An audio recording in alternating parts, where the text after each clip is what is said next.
Good evening, ladies. Good evening, gentlemen. It is exactly 8 p.m. on us 2 o'clock, and these news are on Spectrum Television. Making news tonight, August 23, 2024. The mortal remains of the veteran journalist Susan Kalalobe has been removed today at the military hospital in Bonanjo. We shall be bringing you more details in this newscast. With barely few weeks into the new school year, libraries are more scanty than the vendors had speculated. Some vendors encountered in the economic capital city today decry the slow pace of their business. The stories in full and much more will be yours right ahead. Thanks for joining in, ladies and gentlemen. You're watching the 8 p.m. Bilingual Primetime Newscast on your TV, Spectrum Television, and we'll dive right into the full stories on tonight's edition. And it is with Leila Renganzu. Bonsoir. Bonsoir à vous, Christelle Asseg. Mesdames, bonsoir. Monsieur, bonsoir. Et merci d'être avec nous. Il est 20h sur les antennes de Spectrum Télévision. C'est le journal.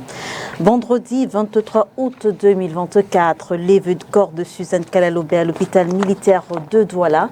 La cérémonie qui a vu la présence de nombreuses autorités, dont le directeur général de la CRTV, est intervenue juste avant la messe célébrée sur place. Citoyenne engagée, Suzanne Kalalobe a également reçu hier les hommages de la ville de Douala. Un investissement humain a été organisé dans les 5 communes de la ville en matinée et l'après-midi a été consacré à une table ronde sur le thème Suzanne Kalalobe, une ville, un engagement. Oriane Danquin. Mon combat, c'est en ces termes que l'on peut résumer l'engagement de Suzanne Kalalobe envers la ville de Douala. Organiser une telle activité, prendre une initiative pareille, je pense que c'est la première fois dans la ville de Douala. Celle-ci qui, pour son engagement citoyen, a tenu à lui rendre hommage ce jeudi 22 août 2024. Dès les premières heures de la journée, a eu lieu un investissement humain dans les 5 arrondissements. De là où elle est fière de nous, de nous toutes. Mais je regarde qu'il n'y a que des femmes, aucun homme ne ramasse. Les hommes sont là à attendre. Elle n'aurait pas aimé non. C'est à Suzanne Kalalobe parce qu'elle a été l'initiatrice, sinon l'une des initiatrices de la journée des Clean City. Douala Clean, comme on dit. Une journée de propreté qui était notamment le jeudi, seulement les jeudis. Et ensuite, elle s'est étendue à d'autres journées. Donc, elle est l'une des têtes de proue de cette initiative de rendre la ville propre. C'est une décision formidable qui reconnaît que Suzanne a été une citoyenne engagée au développement de notre ville. Et normalement, ce n'est pas notre journée de travail aujourd'hui. Nous travaillons les lundis, mercredis et vendredis. Mais c'est important que nous manifestions notre solidarité à une action aussi belle. L'après-midi, à la salle Tokoto de la communauté urbaine de Douala, s'est tenue une table ronde sous le thème Suzanne Kalalobe, une ville, un engagement. Elle aimait sa ville, mais alors passionnément, parce qu'elle y avait aussi des racines très anciennes. Elle était d'une grande famille et ses racines étaient très profondes. Son aïeul était le premier millionnaire camerounais, Mandessi, qui a le palais là, qui a été conçu en 1910, du temps des Allemands. C'est vous dire que ses racines sont très anciennes dans la cité. Voilà. Une cité qu'elle voulait belle, propre et comme elle, intelligente. Elle avait des convictions, mais elle interrogeait ses convictions. Et c'est la force des intellectuels. Rien n'est acquis. Il faut toujours avoir le doute pour mieux lutter, pour mieux combattre. Et ça, en cela, c'était une parfaite intellectuelle. Elle a montré à tous les niveaux, quand elle était militante et quand elle était journaliste. Je peux dire que c'est elle qui a introduit le débat intellectuel dans la presse privée qui venait de naître en 1990-91 et sa plume a été très respectée. Ensuite, les émissions radio, Polémos, la télé et tout ça. Elle a tout donné. Elle pouvait parler des ordures, elle pouvait parler de la culture. Elle a été ingénieure culturelle et à un moment donné, l'UNESCO a pensé à confier à Kalalobé la rénovation du centre de la salle des fêtes d'Aqua pour que ça devienne un lieu de rayonnement culturel et social. La féministe engagée a su faire bouger les lignes au sein de l'entreprise en charge de la collecte des ordures ménagères. Je suis féministe, une militante féministe, une marxiste, léniniste. C'est dans ce sens-là que j'ai connu Suzanne quand nous étions étudiantes dans le cadre du Manidem et dans le cadre de l'UPC, dans le cadre de l'UNEC. Il faut dire que j'ai aussi connu Suzanne quand elle travaillait chez Zakam.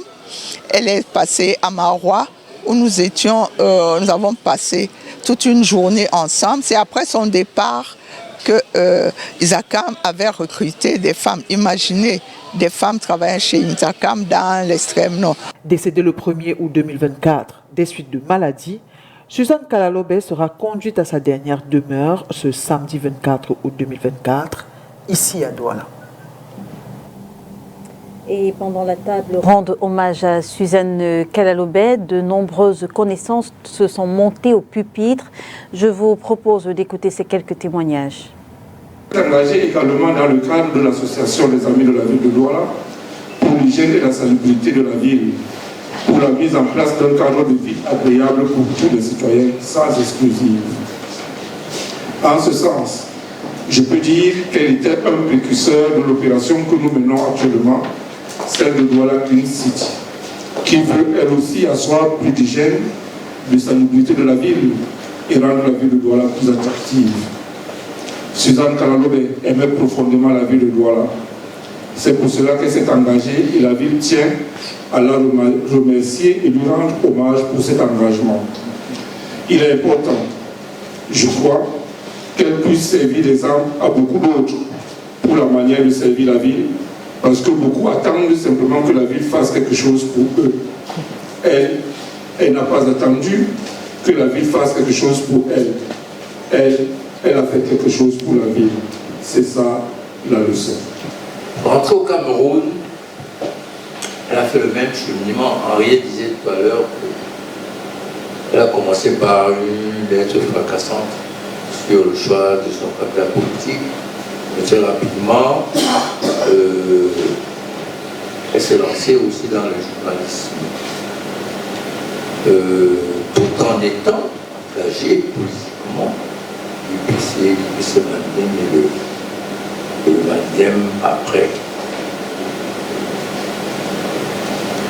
Elle s'inscrit, en fait, Suzanne, dans ce qu'on peut appeler quelqu'un de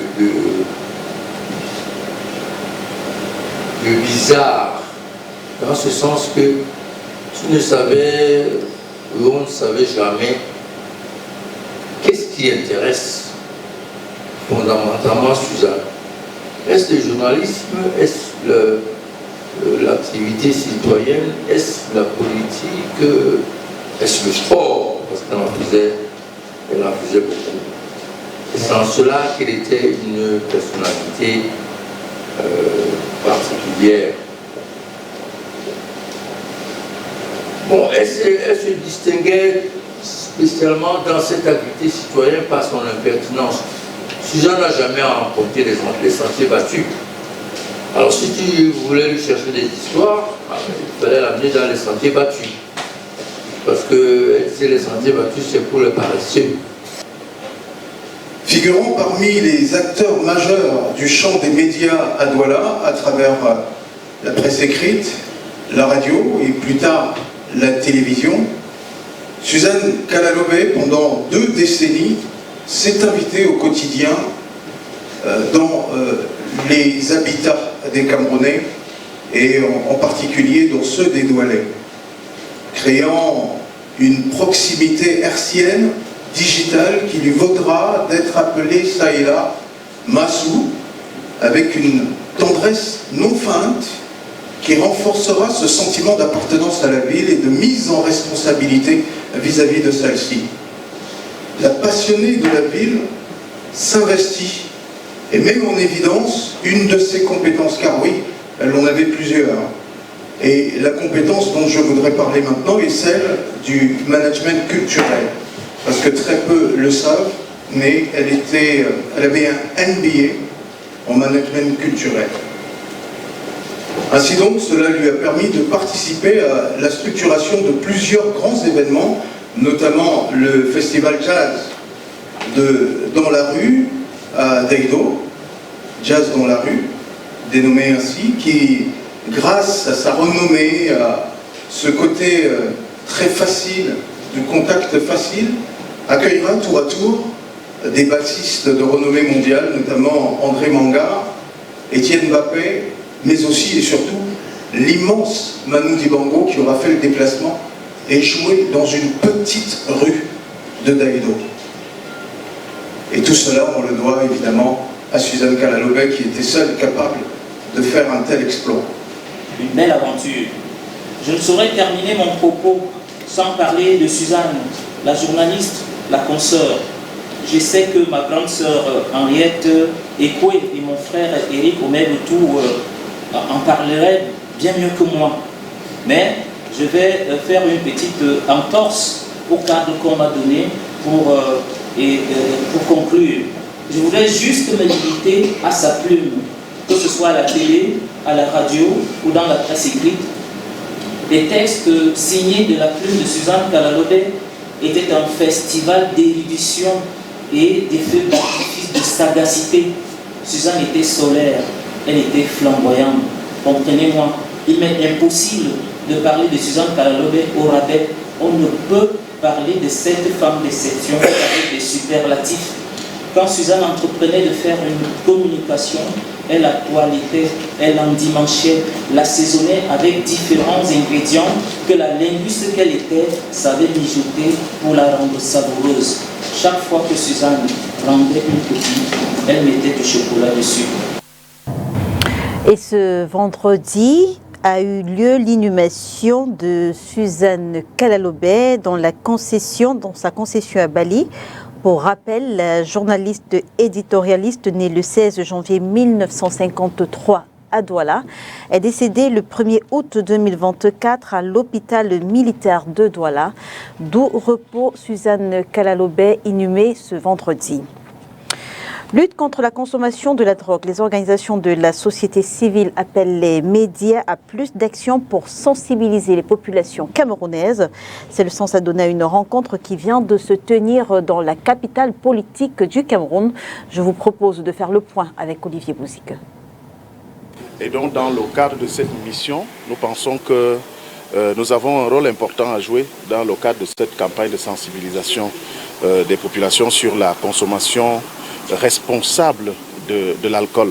À travers nos productions médiatiques, il est question pour nous de présenter aux consommateurs, de présenter au public cible les dangers auxquels ils sont exposés en consommant de manière abusive ces produits alcooliques, on va dire.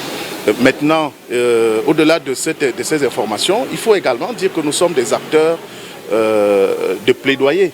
Il faut porter également le plaidoyer vers les décideurs, c'est-à-dire rappeler peut-être le non-respect des dispositions réglementaires, des dispositions qui encadrent ce secteur d'activité, la commercialisation des produits brassicoles, notamment dans le cas de la consommation. Donc nous devons porter ce plaidoyer, rappeler que les dispositions existent, mais ces dispositions-là ne sont pas respectées.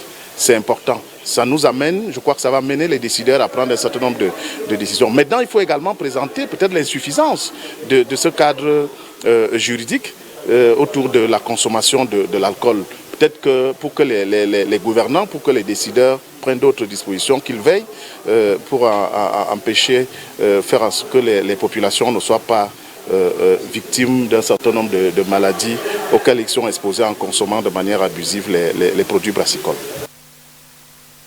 With barely a few weeks into the start of the new school here, library owners met in the economic capital city, Douala. They decry the slow pace in their activity as their shops are more scanty than they had speculated. More details in the following report.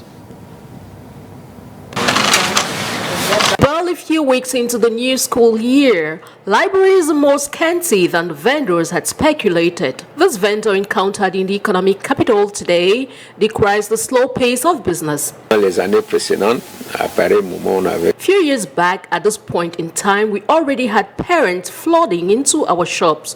From the observation, we can barely head count the number of parents who stop by. Well, it's true, it's almost month end. However, we speculate that parents are yet to get money. With books, pencils, rulers, and other school items well packed in shelves to draw the attention of clients, a well-structured market can water the ground for a good school season. We pray that the market is structured properly for professional librarians to sell original goods so that other vendors who are not into the business can sell other stuff. Nonetheless, some parents are out to do the needful while they can.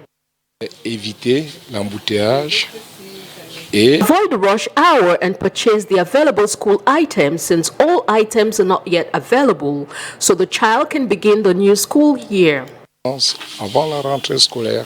Although the turnout is not impressive for book vendors, books, pencils, and other didactic materials are must-have for school-going children and must be bought before the start of the new school year.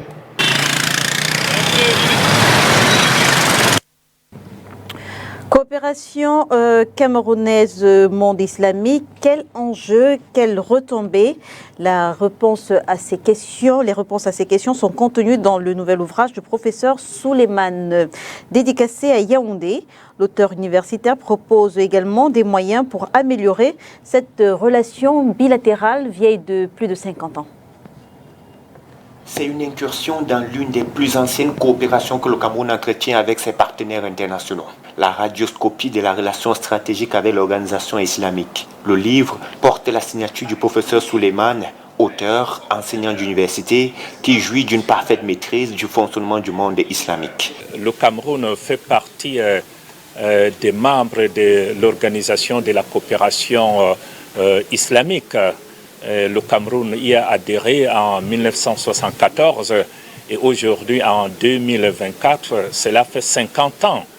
50 ans pour s'arrêter un tout petit peu et analyser cette coopération, notamment en mettant l'accent sur les acquis, les points positifs et bien évidemment en relevant les points à améliorer. Chapitre 1. La présentation du Cameroun et l'OCI.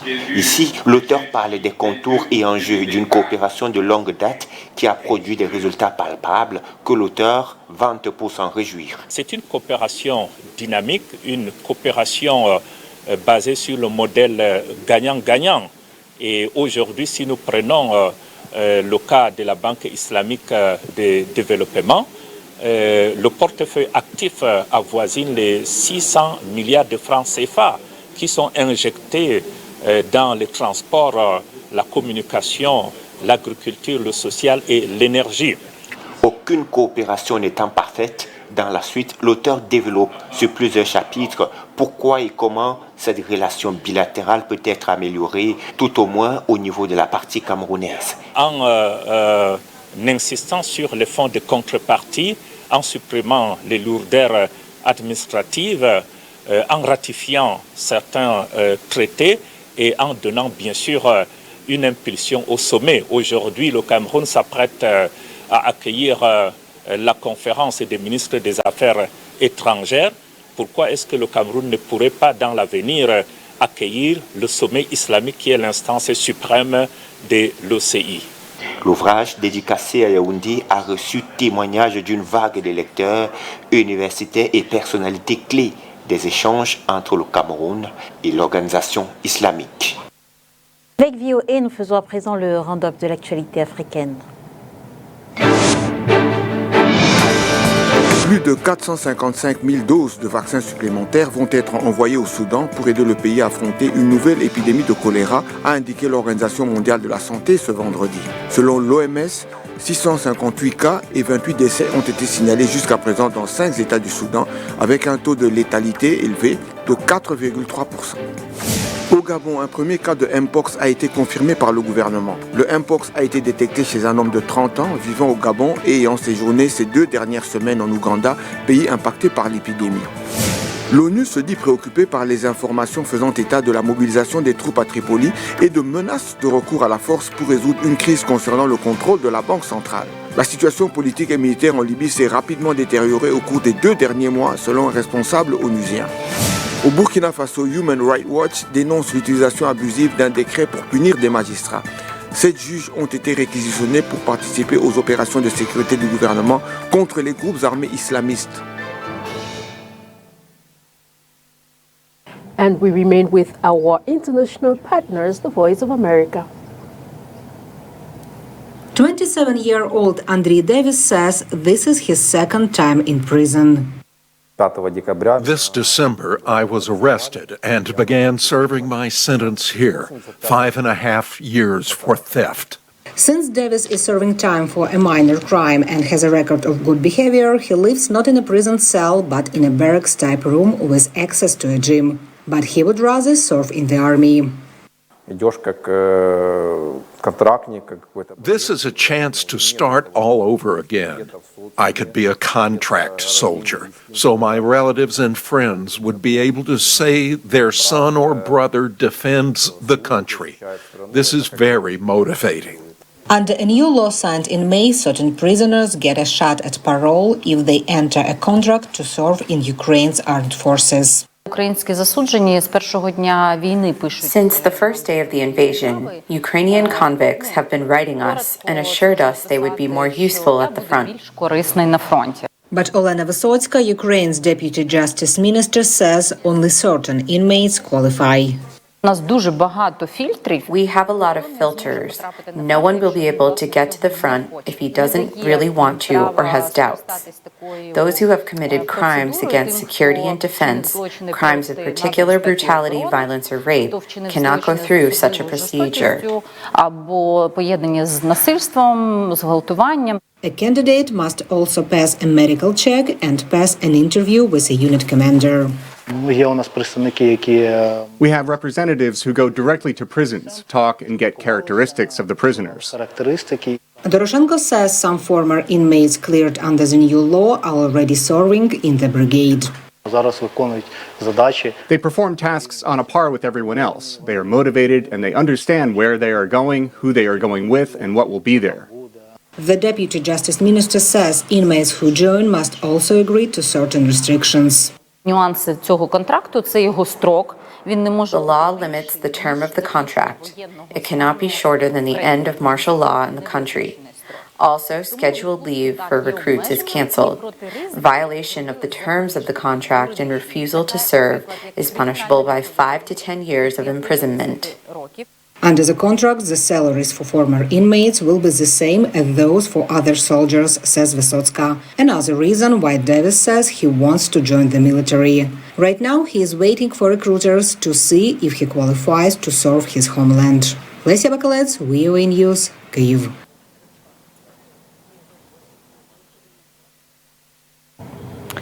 Et on a ce communiqué Radio Presse signé du ministre des Sports et de l'Éducation physique ce 23 août 2024. Le professeur Narcisse Moëlle-Kambi fait savoir qu'il a présidé ce jour la première réunion préparatoire des 2 rencontres Cameroun-Zimbabwe, comptant pour les premières et deuxièmes journées éliminatoires de la Coupe d'Afrique des Nations Total Énergie Maroc 2025. Y ont pris part, outre les responsables du MINCEP, les représentants des administrations partenaires, entendez MINDEF, MINRES, MINAT, MINCOM, MINFI, MINSanté, CED, DGSN, DGRE, l'administrateur de l'ONIES, le président du Comité national olympique et sportif du Cameroun, ainsi que la Fédération camerounaise de football, représentée par un membre de son comité exécutif. Les membres du staff d'encadrement technique et administratif des Lions Indomptables étaient également présents. Il s'agissait au cours de cette réunion d'examiner toutes les mesures à prendre en vue de la préparation optimale et la participation honorable de la sélection nationale fanion à ces 2 rencontres. Par conséquent, il a été décidé que conformément aux hautes directives de la présidence de la République relatives à la bonne organisation matérielle du match Cameroun-Namibie du 7 septembre prochain, le stade Omnisport Amadou Ahidjo de Yaoundé, Fandena, en bon état de fonctionnalité, est dans le contexte actuel le mieux indiqué pour accueillir cet important événement. La Fédération camerounaise de football a donc été invitée à notifier cette information à la Confédération africaine de football et à lui signifier que la rencontre submentionnée devrait se jouer non pas à Douala, mais plutôt à Yaoundé, la capitale, où les prévisions météorologiques en début septembre sont nettement plus favorables. On apprend également de ce communiqué que le représentant de la Fédération camerounaise de football a reconnu in fine l'impossibilité de jouer le match Cameroun-Namibie à Douala. Il lui a été signalé qu'une option cavalière et impromptue pour une localité autre que Yaoundé, sans aval de l'ONIES, aurait des incidences financières et logistiques difficilement soutenables pour l'État du Cameroun, propriétaire des infrastructures sportives et pourvoyeur du budget de la compétition. Rideau sur le 20h. Mesdames et messieurs, merci de nous avoir suivis. On se retrouve dès demain 20h sur les antennes de Spectrum Télévision, si, bien sûr, Dieu le veut. Bonsoir. Bonsoir à vous, Christelle Assec. Good night, Leila. Good night, televiewers. Thanks for watching. Have a pleasant evening in company of programs on your TV, Spectrum Television. Good night.